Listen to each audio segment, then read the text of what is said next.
As you come up to 10, that is their God. That is 10. That is the hermaphrodite. But if you stop at 9 and you skip to 11, skipping God, then you are a Luciferian. Because 11 is the number of the magician. It's the one step above. Once you have accomplished the tree of life, you are now the magician. You are one above 10. But they're doing it by skipping God. That's the symbolism of 9/11.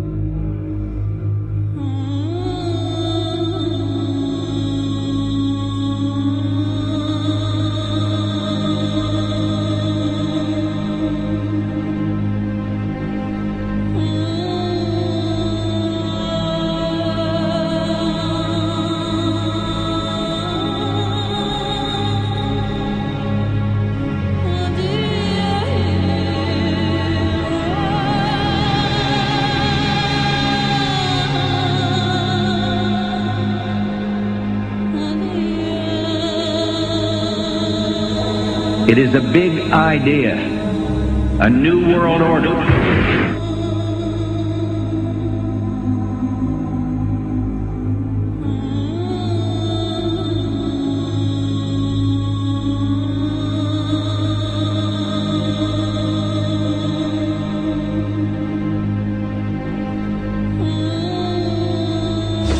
were on assignment. We were supposed to kill two birds with one stone. In Fight Club, Project Mayhem destroys a giant bronze spherical sculpture.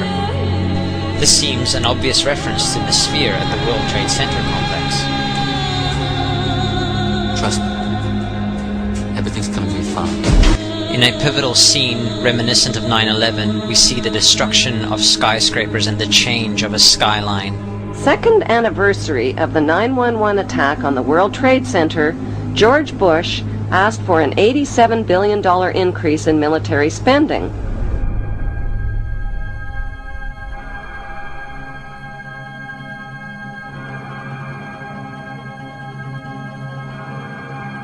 In 1904, Crowley would receive the Book of the Law soon after meditating in the King's Chamber of the Great Pyramid.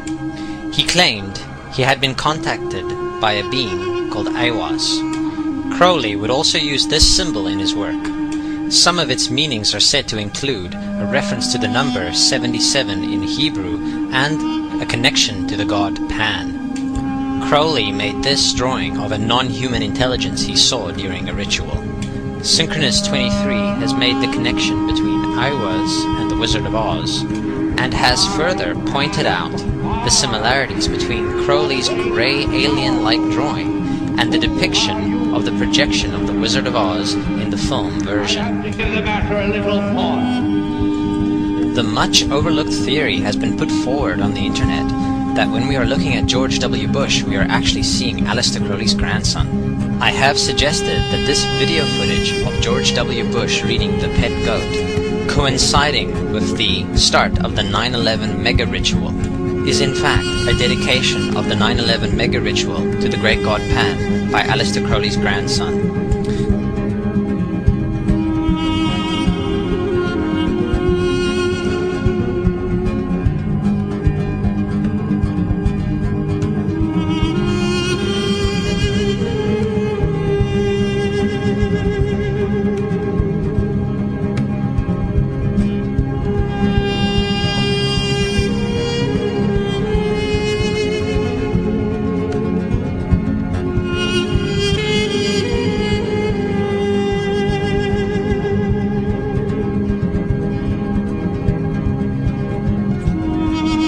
Things get a little weird.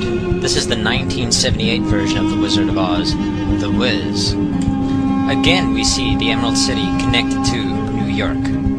On arriving at the end of the Yellow Brick Road, Dorothy and her companions go through the circular portal. Through the door, we see 3 pyramids. Behind the pyramid shape, in between the pyramid pillars of the World Trade Center, we see the sphere, the representation of the Kaaba.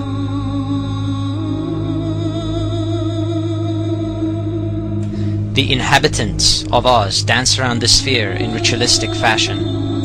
Fashioned in giant letters over the dome of the sphere, we see the word Oz.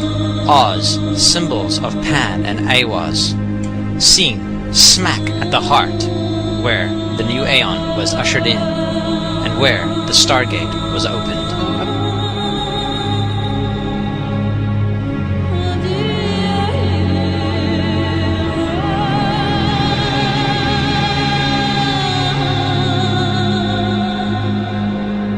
Between the Twin Towers is called the spherical caryatid. It was made by artist Fritz Koenig and was nicknamed the Sphere.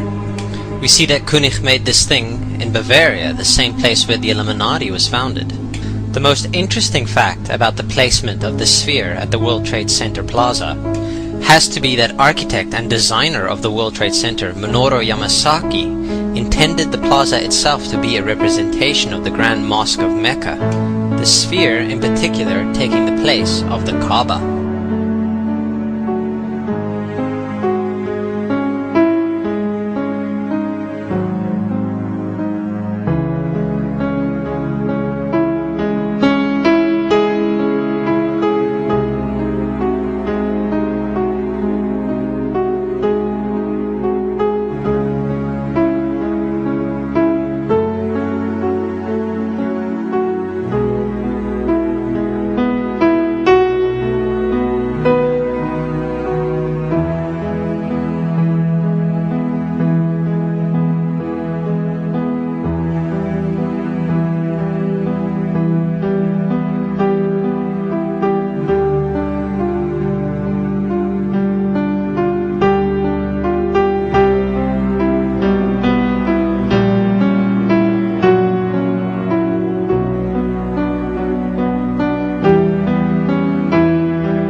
So, my friends, it's time you start placing your faith and your dedication to the one and only God, the everlasting creator of everything on earth and in the universe.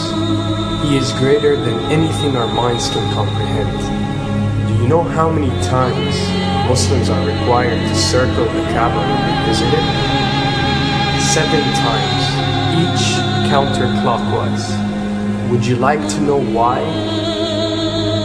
You see, what binds us as humans to this life and to this dimension and to this earth is the limits of time and space. We are bound to this dimension and this reality through time and space. Hence, if one wants to leave this dimension or leave this reality, he needs to break away from time and space. So when you visit the Kaaba and you rotate counterclockwise, what is this practice actually doing? It is literally helping you elevate your soul and elevating yourself to break away from time and space so you can touch something so unique and so beautiful and so powerful that it changes your life forever. And if you don't believe me, ask anyone who has visited the Kaaba how he or she felt or how their lives have changed ever since.